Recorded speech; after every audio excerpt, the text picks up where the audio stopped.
کہ دکھ سہنے سے پہلے پیسا تمہارے ساتھ کھاؤں، کیونکہ میں تم سے کہتا ہوں کہ اسے کبھی نہ کھاؤں گا جب تک وہ خدا کی بادشاہی میں پورا نہ ہو۔ اور پیالہ لے کر شکر کیا اور کہا، اس کو لے کر آپس میں بانٹ لو، کیونکہ میں تم سے کہتا ہوں کہ اب سے انگور کا رس کبھی نہ پیوں گا جب تک خدا کی بادشاہی نہ آئے۔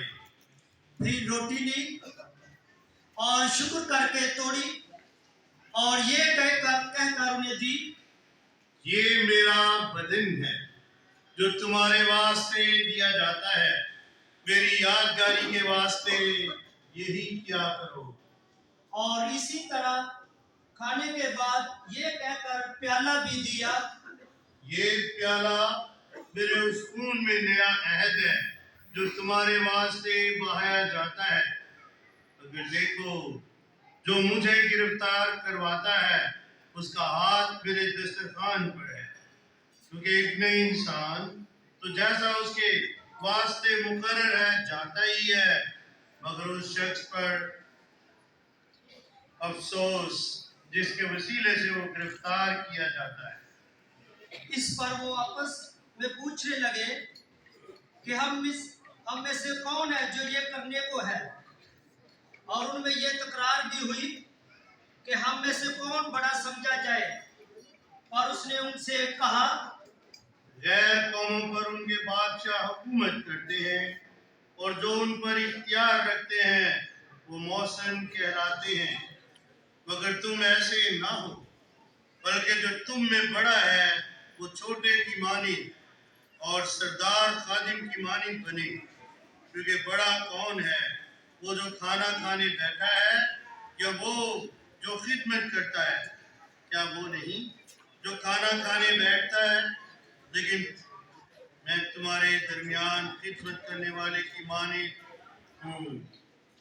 تم وہ ہو جو میری آزمائشوں میں برابر میرے ساتھ رہے، اور جیسے میرے باپ نے میرے لیے بادشاہی مقرر کی ہے میں بھی تمہارے لیے مقرر کرتا ہوں، تاکہ میری بادشاہی میں میرے دسترخوان پر کھاؤ پیو اور تختوں پر بیٹھ کر اسرائیل کے 12 قبیلوں کی عدالت کرو۔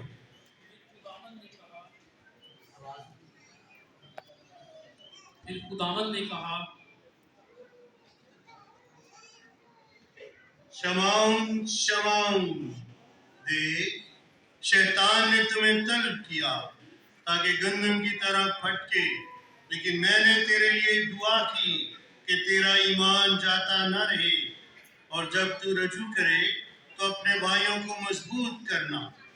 پطرس نے اس سے کہا، اے خداوند، میں تیرے ساتھ قید ہونے بلکہ مرنے کو تیار ہوں۔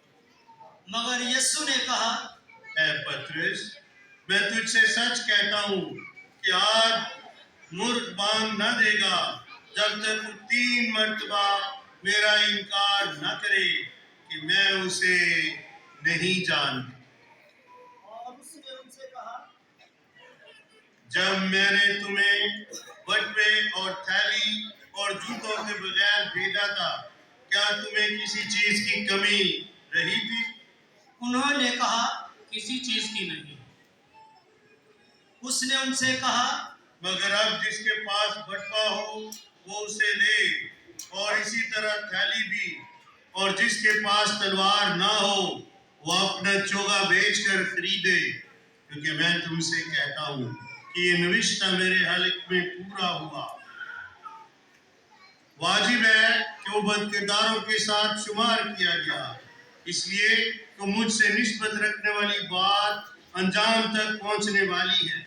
انہوں نے کہا، دیکھ اے خداوند، یہاں 2 تلواریں ہیں۔ اس نے ان سے کہا، یہی بس ہیں۔ اور وہ نکل کر اپنے دستور کے مطابق کوہ زیتون کو گیا، اور شاگرد اس کے پیچھے ہو لیے، اور اس جگہ پہنچ کر اس نے ان سے کہا، دعا کرو تاکہ آزمائش میں نہ پڑو۔ اور وہ ان سے جدا ہو کر تقریباً پتھر کا ٹپا آگے بڑھا اور گھٹنے ٹیک کر دعا کرتے ہوئے کہنے لگا، اے باپ، اگر تو چاہے تو یہ پیالہ مجھ سے ہٹا لے، لیکن میری مرضی نہیں بلکہ تیری مرضی پوری ہو۔ اور آسمان سے ایک فرشتہ اس کو دکھائی دیا، وہ اسے تقویت دیتا تھا۔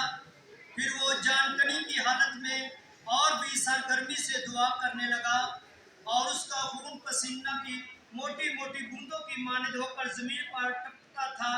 جب وہ دعا سے اٹھ کر شاگردوں کے پاس آیا تو ان کو غم کی وجہ سے سوتے پایا، اور ان سے کہا، تم کیوں سوتے ہو؟ اٹھ کر دعا کرو تاکہ آزمائش میں نہ پڑو۔ وہ یہ کہہ ہی رہا تھا کہ دیکھو ایک ہجوم آیا، ان 12 میں سے وہ جو یہودا کہلاتا تھا ان کے آگے آگے تھا۔ وہ یسوع کے پاس آیا کہ اس کو چومے، تب یسوع نے اس سے کہا، اے یہودا، کیا تو اپنے انسان کو بوسہ لے کر پکڑواتا ہے؟ جب اس کے ساتھیوں نے معلوم کیا کہ کیا ہونے لگا ہے تو کہا، اے خداوند، کیا ہم تلوار چلائیں؟ اور ان میں سے ایک نے سردار کہن کے غلام پر تلوار چلائی اور اس کا دہنا کان اڑا دیا۔